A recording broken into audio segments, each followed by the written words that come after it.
races will prove just that, when man and machine would defy all the laws, and a steel post would become more than just a death-defying object. But even in those days, it was still a test of man and machinery. Who would be the best and take the biggest chance? Those chances for some would end their racing careers, but for others, it would be just another day of tough competition at the office, where end over end, spilling and thrilling had become a way of life. But those spills and those thrills didn't stop there. They continued on, and on they would go.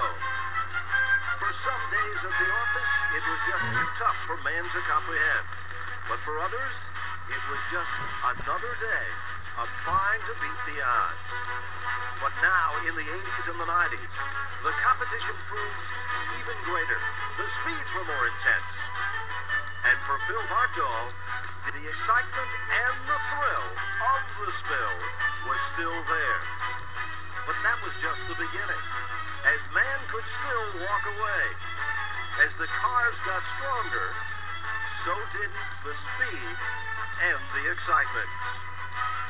From running 3 to 4 wide when one car would turn, as several would make it by.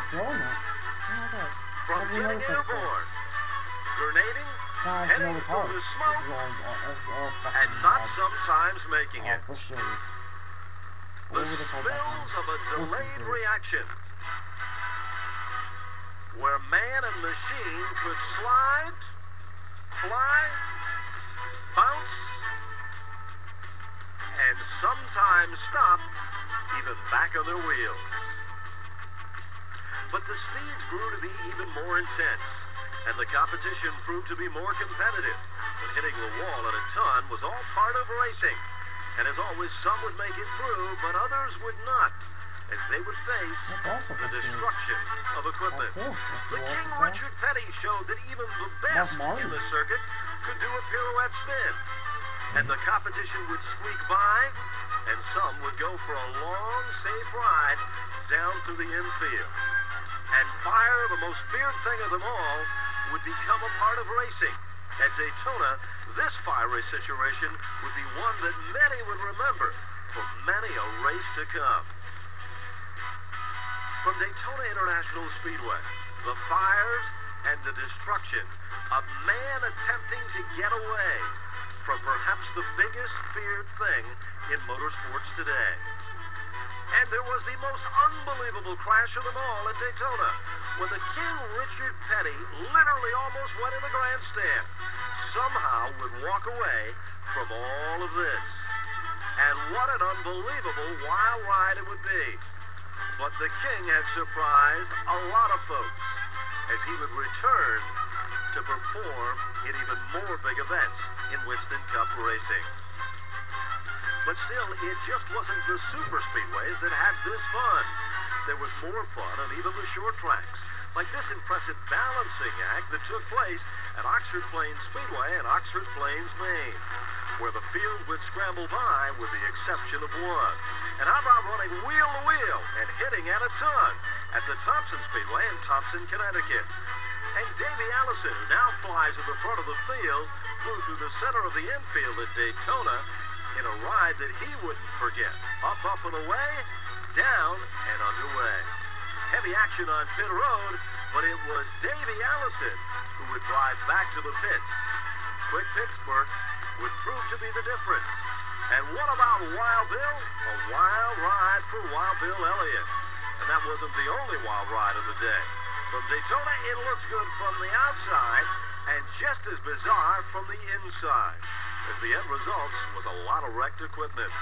And fires and high speeds at the banks of Daytona? Well, yes, they had them too.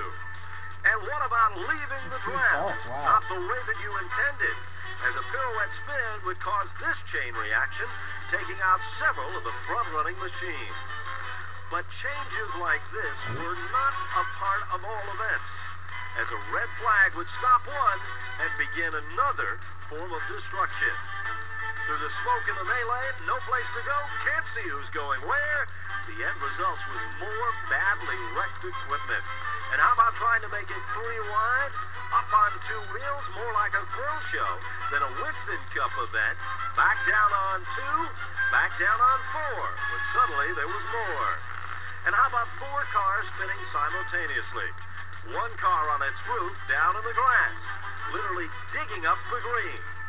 But in this event, digging up the green wasn't a part of the show.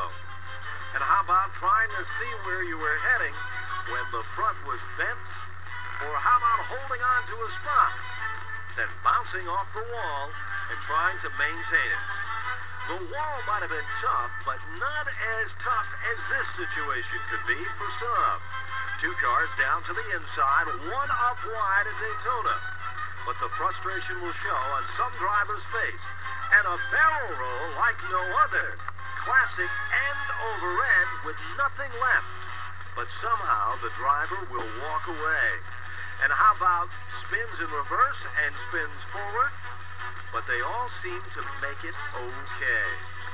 And more great spinning action down the back straightaway at Daytona. Even the Seagulls had a bird's eye view of this one. How about trying to make it through this? Well, it's just become a way of life in competition during speed weeks as the racing world is set on its end. And from, of course, the New Hampshire International Speedway, almost the thrill of victory. Definitely the spill of defeat. And how about high, wide, and handsome? Cope tries to gather it back. But unfortunately, he copes with the inside wall with car number 10. But that's just the beginning. What about more of the same? More of the spills and more of the thrills. A look from the inside. Is it as exciting as the outside? As one driver tries to hold on, as another tries to hold the car down. And more hitting and slamming and crashing and sliding and waiting for that stop. But that's just the beginning. There's more of the best. There's more testing of who can run through the turns flat out, who can hold their car down and keep it off the wall. For some, it might look easy, but for others, it's a whole different story. How about checking out the green and racing both on the asphalt That's Atlanta. and on the track with fiery eruptions from Charlotte? Well, one driver will be able to get away from this situation, but as he attempts to get away, he's going to be facing a hot foot, but he still is okay. A look back at it once again will show you how it all began so innocently. A shot to the rear, a hit to the back end of the machine, an eruption in the fuel cell. The car spins around and heads to the bottom side of the racetrack, completely vulnerable to be hit by yet another car. But somehow this driver is okay.